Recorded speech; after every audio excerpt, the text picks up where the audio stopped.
Olá a todos que estão nos assistindo. Meu nome é Eduardo Costa, eu sou moderador da Rede Brasil de Masculinidades. A rede foi criada em 2011 com o objetivo de religar trabalhos que vinham iniciando a acontecer sobre as masculinidades, rodas de homens, pesquisas, e a partir de 2019, nós, que já tínhamos uma página no Facebook, Rede Brasil de Masculinidades, e um grupo também, Rede Brasileira de Masculinidades, montamos um grupo no WhatsApp que hoje tem 115 homens, muitos deles pesquisadores, terapeutas, que trabalham diretamente com homens, representantes de masculinidades negras, masculinidades trans, masculinidades LGBTQIA+, um grupo muito interessante. E hoje, nós mensalmente fazemos uma live entrevistando alguns dos membros da rede. Mas hoje nós vamos fazer uma entrevista muito especial com uma espécie de culpado da existência da rede. O meu querido orientador de mestrado e doutorado, o professor Dr. Romeu Gomes. Vamos ver se ele já está aqui conosco na sala. Sim. Alô, pronto, mandei o convite, querido professor.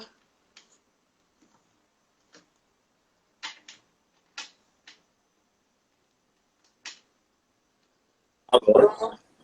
Perfeito! Bem-vindo, querido! Tudo bem? Tudo em ordem. Peço só que você coloque o telefone um pouquinho mais para baixo para vermos você bem no centro do perfeito da tela. Tá ótimo assim. Ok. Muito bom. Seja bem-vindo, querido, na Rede Brasil de Masculinidades. Como eu disse, você é uma espécie de culpado pela existência da rede, é um inspirador de muitos dos membros da rede por ter sido um precursor ligado à saúde do homem, ligado aos estudos sobre masculinidade. Então é um prazer inenarrável ter você aqui conosco. Obrigado, é um prazer também estar aqui com vocês.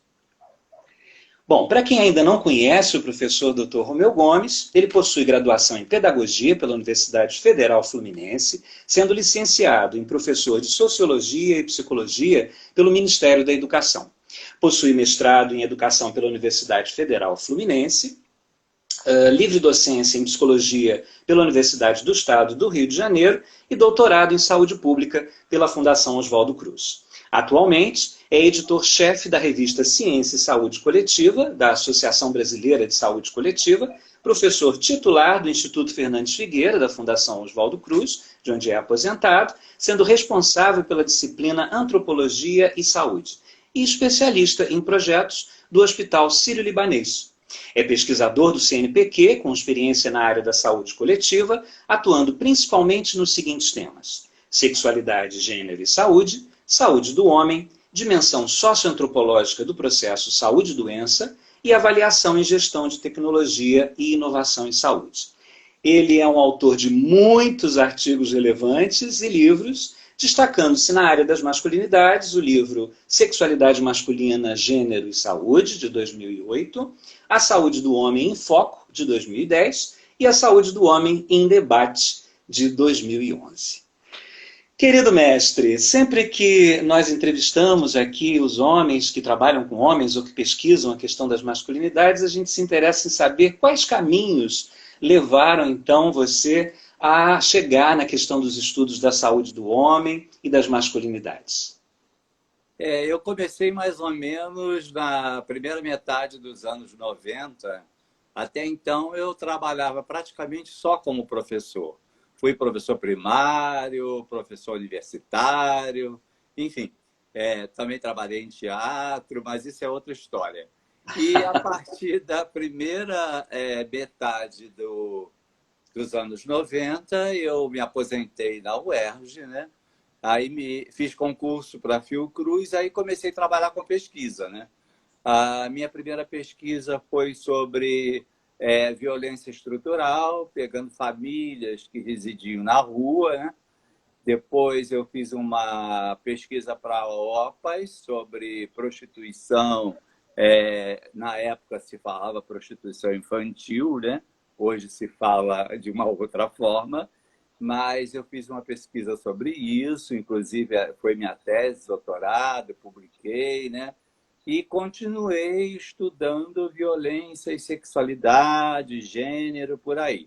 Mas pelo lado da feminino, né? Violência contra a mulher, violência contra a criança. Mas os homens sempre estavam presentes, né? Nos meus estudos, né? Ou como autores, né? Enfim. E em 98 fui chamado para fazer um capítulo num livro sobre paternidade. Aí eu comecei, então, a voltar um pouco para a masculinidade. Lá em 98, fiz o capítulo, me colocando mais no sentido de experiência de pai, né? E tentando também refletir um pouco sobre os desafios de ser pai numa sociedade com diferentes desenhos de famílias, né? Isso terminava meu capítulo mais ou menos nisso, né? Mas só em 2003 que eu comecei, então, a estudar mais de perto masculinidade. Eu fiz um artigo, refleti sobre a questão da sexualidade masculina e apresentei ao CNPq, na época, uma pesquisa que se chamava A Construção da Masculinidade como um fator impeditivo do cuidar de si. Então, eu tentava desenvolver que, na medida que os homens tentavam seguir determinados padrões de masculinidade, né, isso era um fator para que ele cuidasse de si próprio. E dali, então, continuei estudando sexualidade masculina. Depois veio a política da saúde do homem, eu me envolvi no debate, participei na avaliação da implantação da política, né? Fui estudando a questão de AIDS e sexualidade, masculinidade. Depois eu estudei homossexualidade e a questão do uso de preservativo, né? Depois eu fui estudar também a questão dos jovens e a masculinidade e a homossexualidade. E atualmente eu estou estudando a participação dos movimentos de gays e lésbicas na saúde de um modo geral. Eu saí do âmbito especificamente de acessar usuários, ou homens ou mulheres, né? E estou estudando, então, representantes dos grupos de movimentos sociais. Peguei 10 capitais do Brasil, né? E tentei construir narrativas desses movimentos, o que eles vêm fazendo em função da saúde dos gays e lésbicas, né? Então, é mais ou menos essa minha trajetória, né? De tentar compreender um pouco, entender como é que essa construção de masculinidade, como é que isso se conecta com a saúde, né? É um pouco disso a experiência que eu venho fazendo de uma forma bem resumida, né? E, atualmente, também estou no Hospital Sírio-Libanês, que eu me aposentei da Fiocruz também, e lá estou fazendo gestão de projetos, quer dizer, é uma outra área e diferente um pouco da pesquisa que eu faço para o Fernandes Figueira, ainda como professor colaborador lá, orientando teses, né, lá naquele programa. É um pouco isso, de uma forma bem resumida. Sim, querido, porque é uma trajetória maravilhosa, né? Então precisa ter ser resumido por causa do nosso tempo aqui, mas é uma trajetória fantástica e que iniciou no momento onde pouquíssimos falavam sobre essa questão, né? Quer dizer, os estudos estavam muito mais voltados realmente para a questão da mulher, apesar de sempre que se fala em gênero é preciso tratar das duas questões, mas o foco estava sempre muito voltado para a mulher, né? Bom, antes da gente começar perguntas mais específicas, né, porque há pessoas que estão assistindo a gente que não conhecem o tema ou que conhecem muito pouco o tema, né? Então, como precursor nas pesquisas e publicações sobre a relação entre masculinidades e saúde, como poderíamos situar os que nos assistem, né, sobre essa relação de masculinidades e saúde? Eu acho que nós poderíamos começar refletindo um pouquinho sobre essas duas expressões, né? Masculinidades e saúde, né? A masculinidade a gente entende como um conjunto de valores, condutas que se espera para que alguém seja denominado de homem numa determinada cultura. É mais ou menos isso, né? Então, essa referência cultural serve para que aqueles que desejam ser tidos como naquele status de homem, né, construa a sua identidade, né? Só que o que acontece? Isso são modelos, né? Quer dizer, não existe um modelo de masculinidade, né? Existem vários modelos. Só que aí, nesse diálogo de valores e condutas que um homem deve ter para ser reconhecido como homem, né? O que vai acontecer? Predomina, né, determinados modelos numa cultura e outros ficam mais em segundo plano, né? Mas também acontece que, por ser modelos, né, você tem a subjetividade dos homens, a identidade deles, que nem sempre, né, eles conseguem alcançar esses modelos, né? Muitas vezes eles conseguem se revelarem mais como si próprios, né, do que revelarem esses padrões que a sociedade espera deles, né? E, às vezes, quando ele revela esses padrões, ele chega a revelar até de uma forma caricata, né? Ele tenta, de uma certa forma, para ser aceito, né? Evidentemente que esses modelos de masculinidades, eles não têm uma influência isolada na constituição das identidades, né, dos homens, né? Assim como o modelo de feminilidade, né, não tem uma constituição única para construir identidade, já aí atravessam outros aspectos, né, como a questão da raça, como a questão das classes sociais, né? Quer dizer, ser homem de uma classe desfavorecida economicamente é diferente de ser homem de uma classe mais abastada, né? Ser homem negro de uma classe mais abastada é diferente de ser homem negro de uma classe desfavorecida economicamente e assim por diante. Então, esses modelos, né, além de eles serem subjetivizados, ou seja, eles terem sentidos que os próprios homens atribuem a eles e, às vezes, ressignificam, mudam, de uma forma que consiga circular dentro desses modelos, eles também são influenciados, né, por outros fatores, né? Então, quer dizer, a masculinidade é muito mais uma coisa que se coloca no ideal, né, de uma sociedade do que, às vezes, uma questão concreta da vida de um homem, né? Mas, dependendo da fase que ele se encontra, ele tende a afirmar mais essas condutas ou o que se espera dele para receber esse atestado, né, de ser homem. Na medida que ele consegue, às vezes, encontrar os caminhos dele, ele consegue se libertar um pouco mais, né? E consegue assumir outros modelos de masculinidade ou ele mesmo ser ele, né? Sem necessariamente entrar em determinadas classificações, né, de masculinidade. Então, a masculinidade é um pouco isso, né? Quer dizer, ela vai variar muito no tempo, né? Vai variar muito no espaço, quer dizer, ela é um conceito que surgiu lá no século XVIII, porque antes o que se entendia era o sexo único, né? Era o sexo, só existia um sexo, era o sexo masculino. E a mulher era tida como uma imperfeição desse sexo único a partir do século XVIII, que pelas vias forenses, legislativas, pelas vias médicas, é que foi criando esse padrão de dois sexos, né?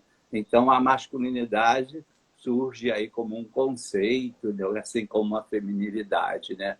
Então, esse primeiro termo é um pouco isso, né? Hoje se fala muito em masculinidades, né? A gente não fala mais num padrão, porque quando se falava num padrão, estava se falando daquele padrão mais hegemônico, né?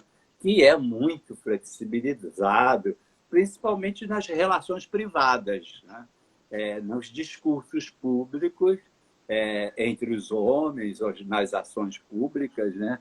Esse padrão pode ser mais acentuado, esse padrão que predomina numa determinada sociedade. Mas nas relações privadas, evidentemente que é um padrão que é muito flexibilizado, né? Ele não é monolítico, não é único, nem assim por diante. Então, hoje nós falamos de masculinidade, né? A gente não entende mais que existe uma forma única de ser homem, né? De construir essa identidade do homem, assim como feminilidade também, né? Sobre a saúde, né? A gente tem assim um conceito da Organização Mundial da Saúde, né? Que diz que a saúde é um estado de completo bem-estar, né? Um bem-estar físico, um bem-estar mental, um bem-estar social. E, contrariamente como se vê no cotidiano, ela não é simplesmente ausência de doença.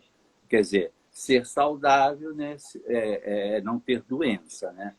Essa definição, que de um modo geral a gente usa como referência, né?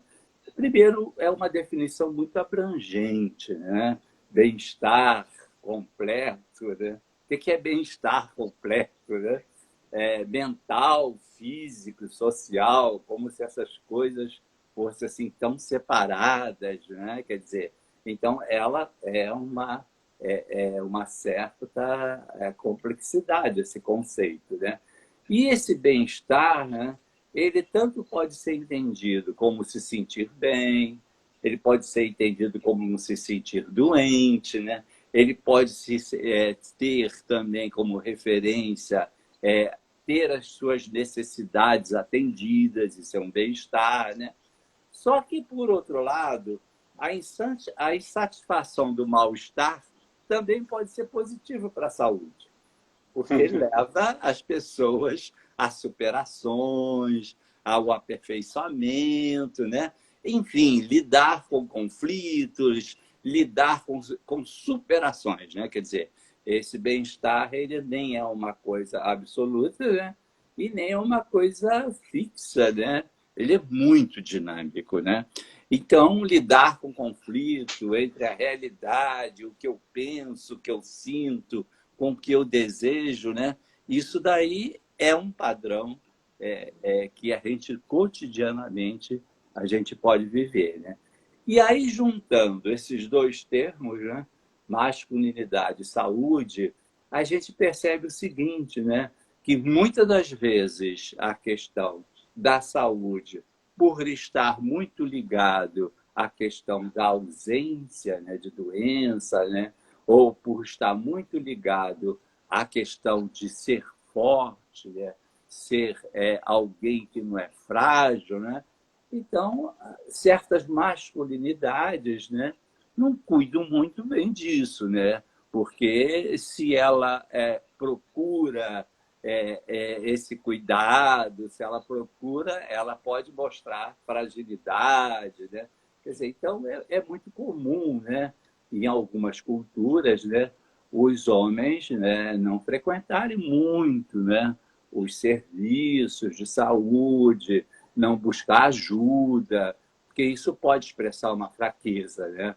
E ele vai parar lá no pronto-socorro, né? Quando ele não aguenta mais, ele vai para o pronto-socorro, porque cuidar dele é alguma coisa que na cultura, às vezes, pode não combinar muito, né? Com a imagem que ele faz, né? Mas isso vai variar muito de classe social, vai variar muito de questões também de socialização. Quer dizer, isso numa determinada fase da vida pode estar mais presente, depois muda. Isso não é muito fixo, né? Mas, de um modo geral, né, teve uma pesquisa no início dos anos 2000, né, que mostrou no Brasil inteiro, né, que os homens realmente acessavam muito pouco os serviços. Era uma pesquisa nacional, né? Que os serviços eram acessados muito pelas mulheres, né? Mas, por outro lado, eles também são muito invisibilizados, né? Às vezes eles estão lá no serviço presente, né? Ou acompanhando a esposa num pré-natal, né? Ou acompanhando no parto, né? Ou levando os filhos. Eles estão muito presentes, mas também ainda não havia aquela questão do acolhimento aí desses homens, né? Quer dizer, também os próprios profissionais, eles também foram criados dentro de uma certa cultura que nem sempre traz uma visibilidade para esses homens. Então, saúde e masculinidade, né, ou masculinidade e saúde, pode ser realmente um desafio muito grande para você equilibrar-se nesses dois temas, né? Porque o homem se sente forte, né, às vezes, né? E ele mostrar alguma coisa que ele precisa. Imagine ele chegar no serviço, ó, eu vou ao médico, né, para fazer uma consulta. Vão perguntar para ele o quê? Você está sentindo alguma coisa? Você está doente? O que você tem? Quer dizer, é diferente, né? Culturalmente, em alguns segmentos, para as mulheres isso é mais natural, flui mais. Para os homens, não, né? As pessoas, olha, ele deve estar doente, né? Isso é muito difícil. O homem diz, não, eu vou lá para ver como é que está a minha saúde, tudo. Não, de modo geral, acontece o contrário. Mas isso a gente também não pode generalizar, porque, por exemplo, eu sou uma pessoa que vivo buscando serviços enfim, eu conheço muitos homens também que se cuidam muito, né? E às vezes também tem homens que se cuidam, né? De uma outra forma. Por exemplo, acho que o cuidado é ter um corpo bastante musculoso, né? Então, ele vai utilizar determinados produtos químicos para mostrar sua fortaleza. Para ele, isso pode ser um cuidado também com a masculinidade, que na realidade pode estar comprometendo a saúde dele também, né? Enfim, é um tema que a gente não esgota, né? A gente está sempre discutindo, pensando, né? O que eu pensava em 2003, quando eu comecei, hoje em dia eu não penso, né, da mesma forma. Enfim, eu acho que isso acontece com todos os pesquisadores, né, que cada vez mais vão investigando, vão tendo curiosidade, né, vão vendo diferenças, vão vendo coisas que são semelhantes. Então, é um pouco por aí. Não sei se respondi aí a tua Sim, questão. lindamente, lindamente. Querido, eu tenho algumas perguntas que eu elaborei e outras que alguns dos profissionais que estão comigo na Rede Brasil de Masculinidades formularam. São pouquinhas, mas são muito interessantes. São profissionais, como eu te disse, pesquisadores, professores universitários, homens que trabalham com homens, homens que trabalham também na saúde do homem e que usam os teus livros como referência. Então, o nosso querido Dario Córdoba, ele pergunta: a Política Nacional de Atenção Integral à Saúde do Homem foi criada em 2009. Houve avanço como política pública de saúde? E aí ele complementa: que avanços é possível apontar nessa área? E quais são as fragilidades dessa política, na sua opinião? Essa política, né, para começo de conversa, ela surgiu não a partir de um movimento que nem a política da saúde da mulher, né? A política da saúde da mulher, ela veio como toda a ação de um ativismo feminista, de reivindicações de mulheres, né? Quer dizer, então ela vem tentar atender a essas demandas, né? A política da saúde do homem, não. Ela começa primeiro por uma constatação que os homens morrem mais, né? Quer dizer, uma constatação meio que epidemiológica, né? Os homens são mais acometidos por determinadas doenças, as mulheres são mais longevas do que os homens. Então, quer dizer, ela surge como determinadas demandas, né? E determinados planejamentos, né? E também determinadas reivindicações de associações. Inicialmente era a Associação de Cardiologia, que queria ter a paternidade aí dessa política, né? Depois veio a Associação de Urologia, que queria ter a paternidade dessa política.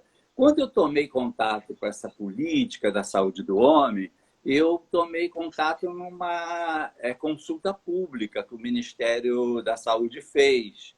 E foi muito bom ter feito essa consulta pública, porque era uma política, primeiro, que vinha, né, de cima para baixo, né?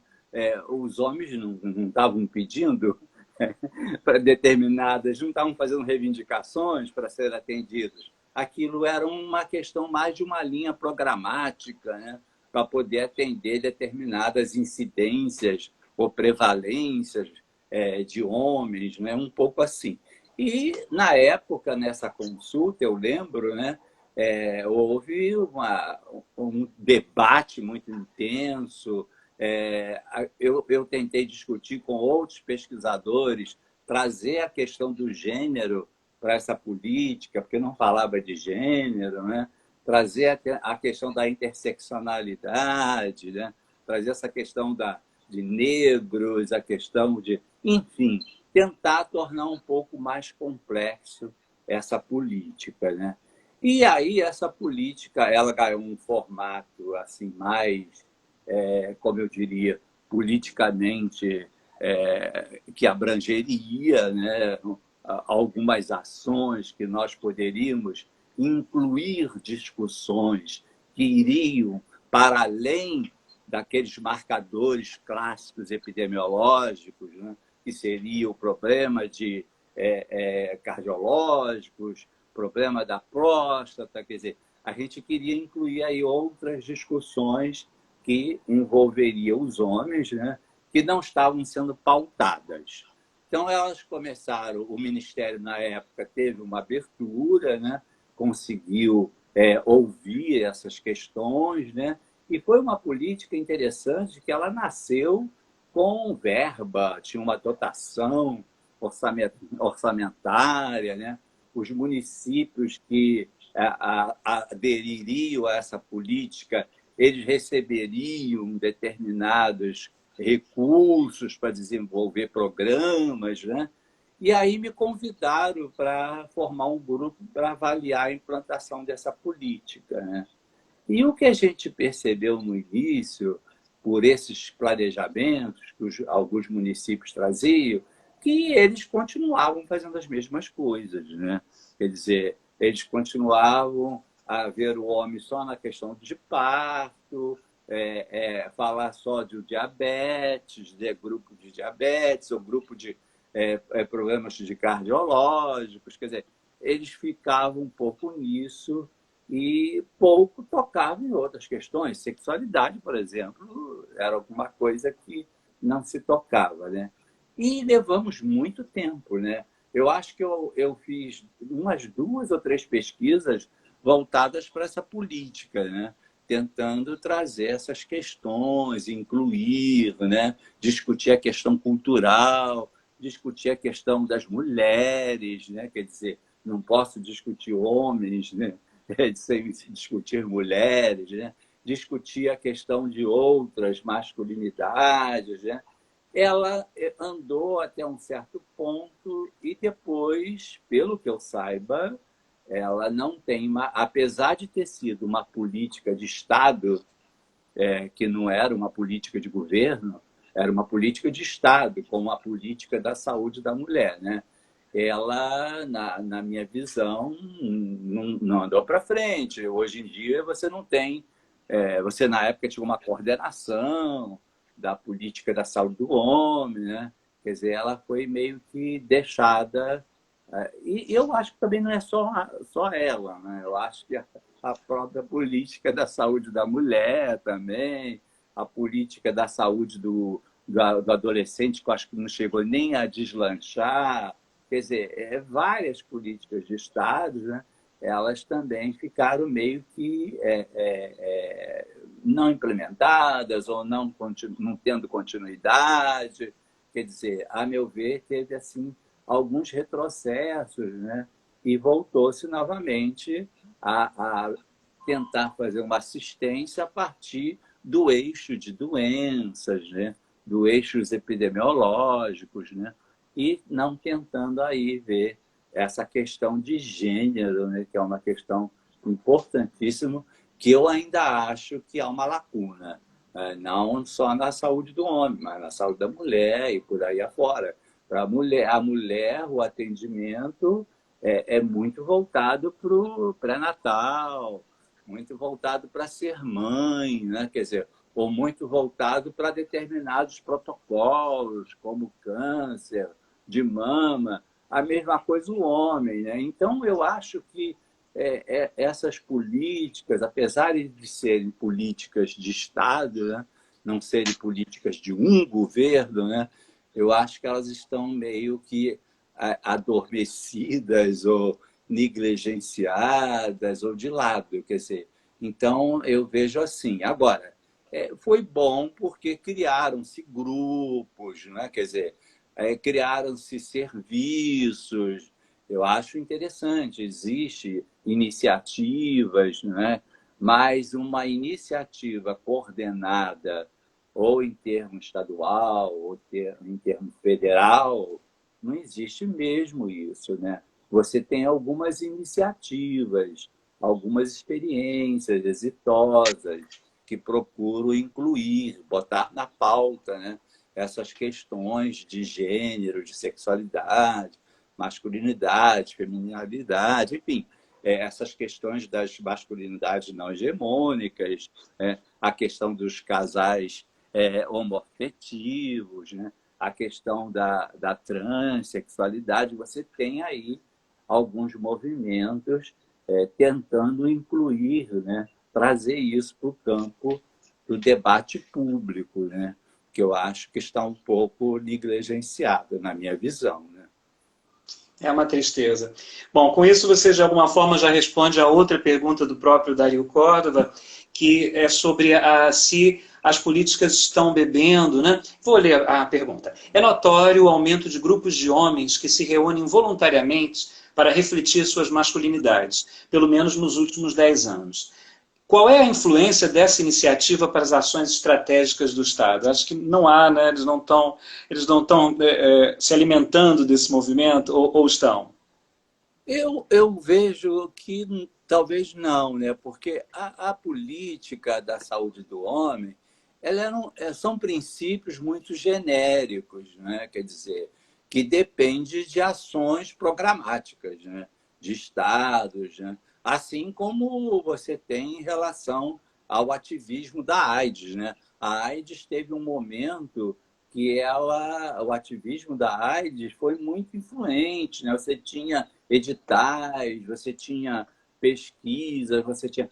Hoje você tem muitas iniciativas, mas você não tem mais ações governamentais, né, que te dê apoio, mas isso não quer dizer que não haja movimentos. Eu estou estudando isso e estou vendo, né, que há movimentos isoladamente, articulando ou pressionando lá no município, lá no estado, né, para que determinadas ações sejam apoiadas como ações políticas, né?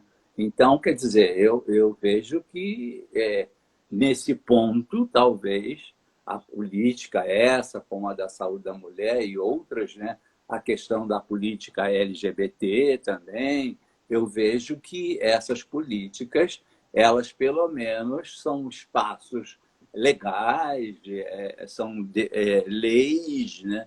Que os grupos, as iniciativas podem acessar, né? Podem se basear. Então, quer dizer, é importante que exista esse espaço, né? Mas a gente não vê muito assim, em termos governamentais, atualmente você não vê coordenações voltadas para isso, né? Você vê muitas iniciativas de instituições, de movimentos, né? Mas eu não vejo isso assim de uma maneira globalizada ou nacional. Não vejo isso, não. Os movimentos constituídos, então, quer dizer, estão lutando, né, para ter essa escuta, né, mas infelizmente não há um interesse voluntário, né, do Estado É, em ouvir esses brados, pelo menos os mais individuais, né, os privados, vamos dizer assim, os que não se constituíram como movimento, né? Mas eu vejo assim como positivo, né? Eu comecei a fazer as visitas, eu estive em 10 capitais brasileiras estudando grupos de gays e lésbicas, né? Quando eu cheguei a esses grupos, eu cheguei no início do atual governo, né? E aí havia assim um misto de revolta, um misto de decepções, mas, ao mesmo tempo, havia algo que mobilizava. Eu acho isso muito importante. Quer dizer, os movimentos assumirem o papel deles, né? De movimento, de fazer ações mesmo que reivindique e que traga para a pauta, né? Quer dizer, então eu vejo que tem esse lado positivo. As últimas narrativas que eu fiz, né? Tinha saído a decisão do Supremo Tribunal sobre a homofobia, né? Aquilo foi uma vitória, os movimentos estavam assim meio que acolhidos, né? Quer dizer, finalmente a gente tem alguma coisa que nos reconheça, né? Que nos diga que isso é crime, a violência contra a gente, quer dizer, mas isso, né, só não basta, evidentemente, né? Eu vi casos de homossexuais, né, serem agredidos e dizia que não, que caiu, que ele teve uma briga com o outro, né? As travestis, quer dizer, eu vi muita violência, né, nessas visitas. Eu vi, não, eu ouvi, né? Muitas violências sobre isso, apesar de existir a lei, né? Quer dizer, falta ainda a questão da cultura, né? A cultura ainda tem que ter algumas mudanças, que é muito difícil, né? A gente sabe que são gerações, né, que vão passando e é muito longo a mudança, demora muito, né? A gente sabe disso, né? Talvez não consigamos vê-la, né? Mas lutamos por ela Talvez e não, continuaremos lutando, né? Eu vou juntar duas perguntas, uma do Felipe Requião e outra do querido Juliano Matos Rodrigues. O Felipe diz, os programas nacionais voltados para a conscientização dos problemas relacionados à saúde dos homens, como o Dia do Homem, Novembro Azul, contribuem, na sua opinião, para o seu real propósito? E o Juliano Matos Rodrigues diz, quais são os maiores desafios ou erros dos gestores públicos em garantir um acolhimento adequado aos homens nos serviços e ações de saúde? Os dias, né? Eu antigamente eu pensava da seguinte forma: quando tem um dia dedicado a alguma coisa, é porque o resto dos outros dias não são dedicados àquela coisa. Eu pensava assim, mas hoje eu já mudei um pouco, porque eu vejo que pode ser simbolicamente, né? Aquele dia pode trazer debate, trazer consciência, deslanchar, né? Várias outras ações, como, por exemplo, a questão da parada LGTB, né? É um dia, mas ali você tem uma articulação muito grande, você tem o ano inteiro discussões, quer dizer, eu hoje vejo diferente, quer dizer, tem aquela grande parada daquele dia, né? Mas aquilo ali não se resume ali, né? Aquilo tem desdobramentos, aquilo tem reforço de identidades, né? Então, eu vejo que eu via com muita desconfiança essa questão de ter um dia, né? Mas hoje eu penso um pouquinho diferente. Agora, eu acho que não tem que se restringir a isso, né? Assim como não tem que se restringir a uma questão, né? Havia um momento que o dia da saúde do homem, ou o mês, né, de novembro, novembro azul e tudo, era mais para prevenção de câncer de próstata. Quer dizer, eu acho que tem que se desconstruir um pouco, né, essa questão de você setorizar em determinadas doenças e não ver o homem. Sobre relação ao acolhimento, que a pergunta dele, se eu não me engano, é a segunda questão, eu vejo que o acolhimento, nesse sentido, ele não é só, a ausência não é só em relação aos homens. Eu acho que também as mulheres, os adolescentes, tem que ter sempre tem esse acolhimento enquanto pessoas, enquanto identidades, enquanto indivíduos. De um modo geral, elas são tratadas de determinada coisa. Então, o acolhimento, eu não vejo que é uma lacuna só para homens, né?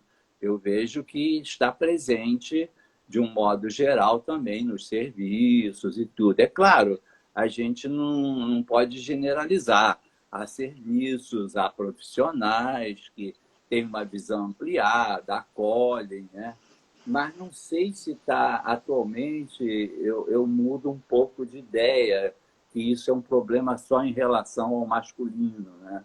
Eu acho que também em relação ao feminino, né? Quer dizer, em relação também a faixas etárias, quer dizer, eu acho que esse acolhimento ele falta e falta às vezes também por conta de algumas demandas, né, que os serviços têm, né? Eles às vezes também são muito pressionados para seguir determinadas linhas programáticas, faltam serviços, faltam profissionais, então eles se atêm a determinadas questões mais emergenciais, né? Há muitas pessoas para serem atendidas, há uma fila enorme, quer dizer, então tudo isso contribui, a meu ver, para que não haja esse acolhimento, né? Que eu vejo que não é só em relação aos homens. Eu acho que também em relação às mulheres, em relação às faixas etárias também, eu não vejo que é uma exclusividade. Não estamos sozinhos nisso. Podemos ser majoritários, mas não estamos sozinhos. Quando você estava falando, me ocorreu, né, uma observação que você também faz em uma das obras, não vou saber situar qual das duas, dos três livros, qual dos três, mas quando você fala sobre a questão do sistema de saúde, né? Que o sistema de saúde, talvez, eu não sei se você fala literalmente isso, mas você mencionou a questão da interseccionalidade ainda há pouco, né? Quer dizer, ele tá estruturado em cima de preconceitos estruturais, né? Quer dizer, então acho que acaba não atendendo mesmo, fica atendendo a um quadrado, né? Fica atendendo dentro de um limite muito restrito, né? E não tem uma visão realmente da complexidade da saúde do ser humano, né? Na sua diversidade, na sua singularidade. E de um modo geral, os serviços, o sistema, de um modo geral, ele está muito estruturado na doença, né? Não na saúde. Quer dizer, a doença é o eixo, né?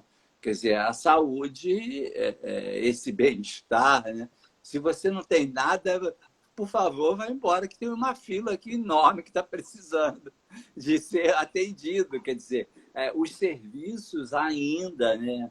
Eu não digo a maioria, né? Mas, de um modo geral, é comum que os serviços e o sistema se estruture a partir da doença, embora a gente chame de serviços de saúde.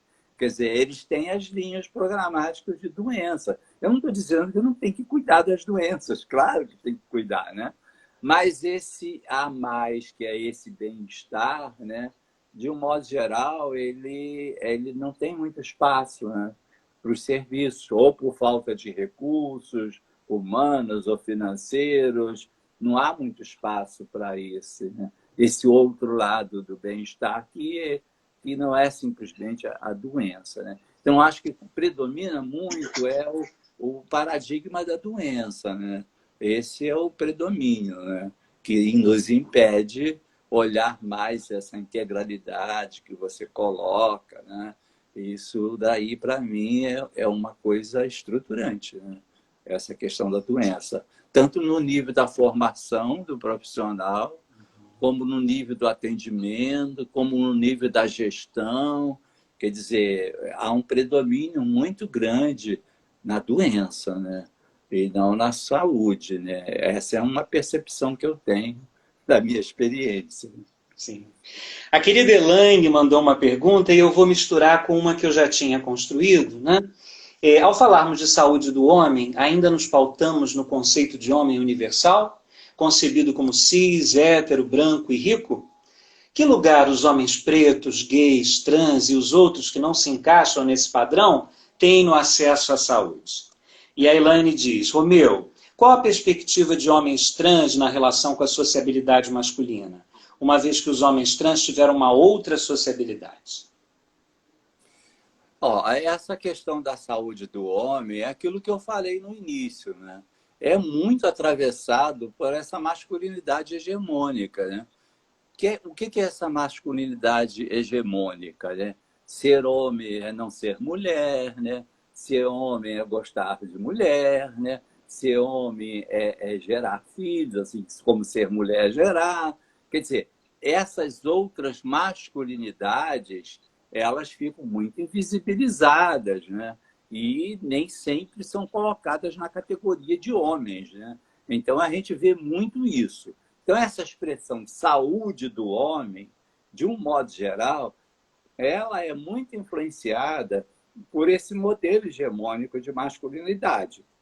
E para aí conseguir um espaço para discutir outras masculinidades, é um espaço de luta muito grande, sem dúvida, né? Hoje em dia, por exemplo, a gente já tem uma certa, e alguns serviços já lidam melhor com a questão dos gays, por exemplo, né? Pela questão do ativismo, do passado da AIDS, já lidam um pouco com a questão dos gays, lidam muito pouco com a questão das lésbicas. As lésbicas são muito invisibilizadas, né? Eu percebo isso. E os trans estão surgindo agora, né? Quer dizer, ainda é uma questão, mas de um modo geral também pode ser uma questão ainda medicalizada. Quer dizer, lidar com o homem trans é muito ligado com a questão dos hormônios, a questão da cirurgia da redesignação sexual. Quer dizer, ainda é um pouco assim, muito medicalizada. Mas é uma discussão que está surgindo, né? Muito grande. Né? Mas, de um modo geral, a primeira ideia que vem na cabeça quando se fala de saúde do homem, tanto para a população como para os profissionais, ainda há uma influência dessa masculinidade hegemônica, que é a masculinidade hétero, né? Que é a masculinidade que domina, é a masculinidade que tem o poder, né? Quer dizer, ainda é muito isso, né? E para uma classe, para uma determinada classe, né? Então, isso, a meu ver, não se colocaria, nem sempre se coloca dentro de saúde do homem. Vai se colocar em outros espaços, né? E os movimentos estão lutando justamente por isso, né? Quer dizer, eu quero ter um espaço aí dentro dessa questão do ser homem, né? Eu me considero ser homem porque mesmo que eu não siga determinadas condutas ou não tenha determinada orientação, mas eu sou homem, quer dizer, então, quer dizer, ainda há muita luta, né? Para que isso seja incluído. Agora, se você fala saúde do homem solto, isso no espaço ainda é muito influenciado que tipo de homem que eu estou falando, né? E não é esse tipo de homem que geralmente está se falando. Está se falando do homem que ou é pai, é o homem hétero, é esse homem que está se falando, né, de um modo geral, né? Agora, eu acho que tem iniciativas que vêm mudando isso, né? Eu acredito, né, nessas mudanças aí, né? Mas saúde do homem ainda é muito assim aderida a esse ideal, né, de masculinidade hegemônica hétero, né? Quer dizer, é muito isso. E aí os homos, né, e a questão dos trans também, né, eles vão ter muitas dificuldades. E tem outras, né? Porque não é só trans, você tem aí uma diversidade hoje em dia muito grande, né? Que a gente nem consegue dar conta aí dessas identidades todas, né? Que a gente vê hoje em dia, né? Tem uns que recusam ter identidades também, né? Quer dizer, tem o queer, tem, enfim, tem uma série de intersexo, tem uma série de questões aí que questionam essa própria divisão binária aí, né? De hétero e homo, de homem e mulher, quer dizer, todos esses pares aí, tem muitos movimentos que questionam e querem construir outras identidades, né? A gente vive assim uma diversidade.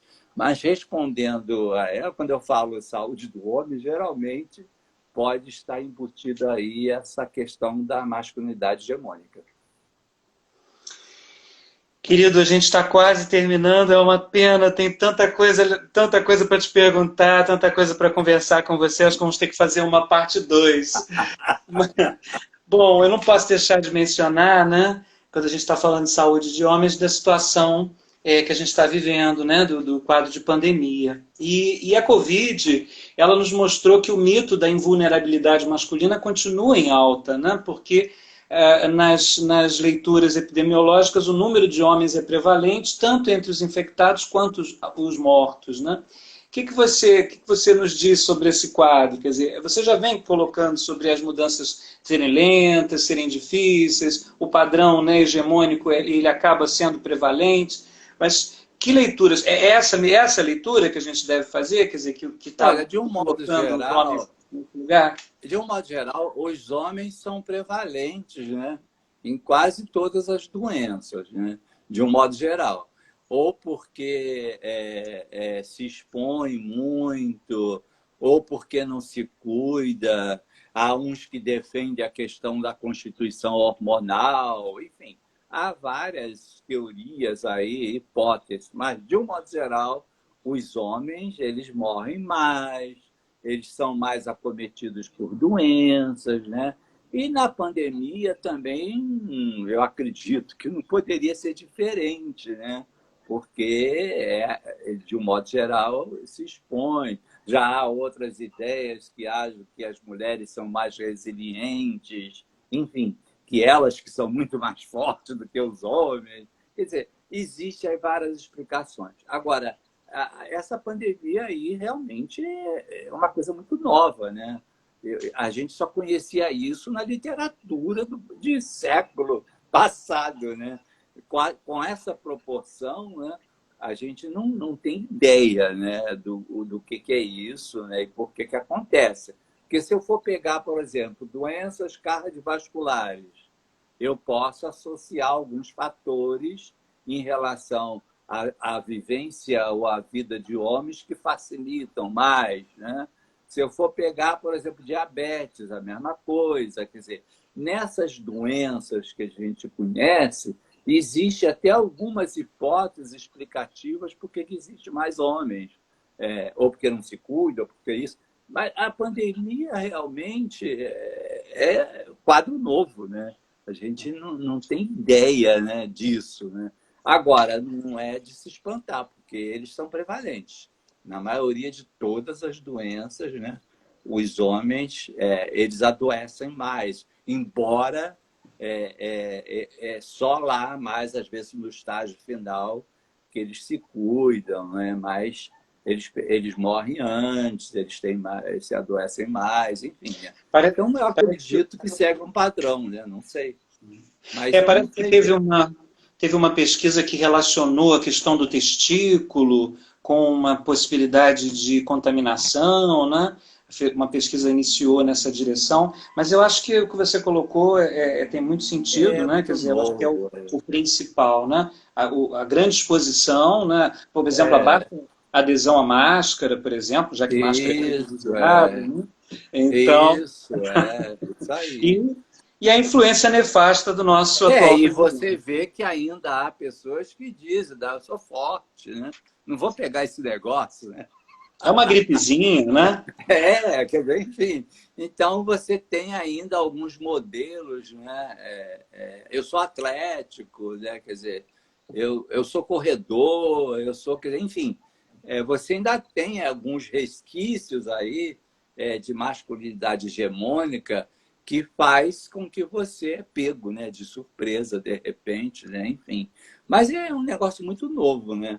Eu acho que vai levar alguns anos para a gente poder entender esse quadro, né? É verdade. É muito novo, né? Querida, eu teria mais umas 5 perguntas para você, mas o nosso tempo está acabando e eu sempre reservo um tempinho para deixar o nosso entrevistado trazer algo que a gente não tocou, que você acha importante trazer para as pessoas que estão nos assistindo e que vão também assistir ao vídeo depois. Eu gostaria de trazer um trechinho de um livro do Érico Veríssimo, que assim, um autor, que foi um autor da minha adolescência, né? E o livro é o Arquipélago. E aí ele fala, tem um personagem que é da família Cambará, que fala para o Floriano, que acaba de perder o pai. Então eu acho assim um trecho que eu uso até no livro, que eu acho muito interessante, porque o Érico Veríssimo escreveu isso na metade do século passado, final da metade do século passado. E é uma cultura gaúcha. E aí ele traz um trecho que eu gostaria de deixar como mensagem. Chora, rapaz, mas chora de verdade. Chora grande. Bota para fora essas lágrimas antigas que estão estagnadas dentro de ti, produzindo mosquitos e febres. E chora também lágrimas novas. Se conseguires chorar sem ter vergonhas de ti, será dado mais um passo, e muito largo, no caminho da tua completa humanização. Tu te criaste ouvindo dizer que o homem não chora. Besteira. Só chora quem é homem de verdade. Solta esse pranto.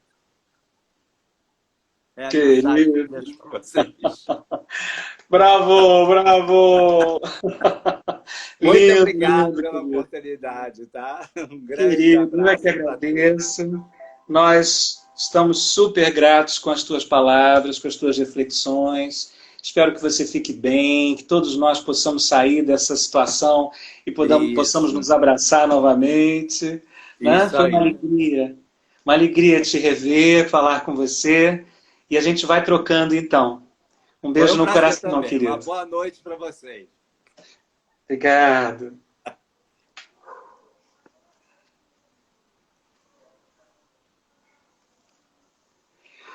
Bom, queridos e queridas, estamos encerrando a nossa live do mês de julho com o amado professor Dr. Romeu Gomes, que não podia ter terminado de maneira mais linda, mais poética, trazendo a literatura para nos dar força, para nos trazer alento nas várias transformações que a gente ainda tem que realizar, né?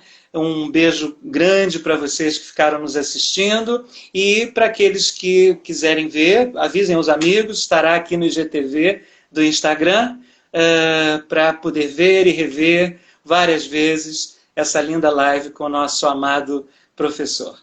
Um grande carinhoso abraço para todos, fiquem em casa, se cuidem, a pandemia ainda não acabou. Por mais que ao olhar pela janela você ache que ela já acabou. Ela ainda não acabou, então se cuide, cuida da sua saúde, proteja aqueles que você ama e até a próxima, no mês que vem.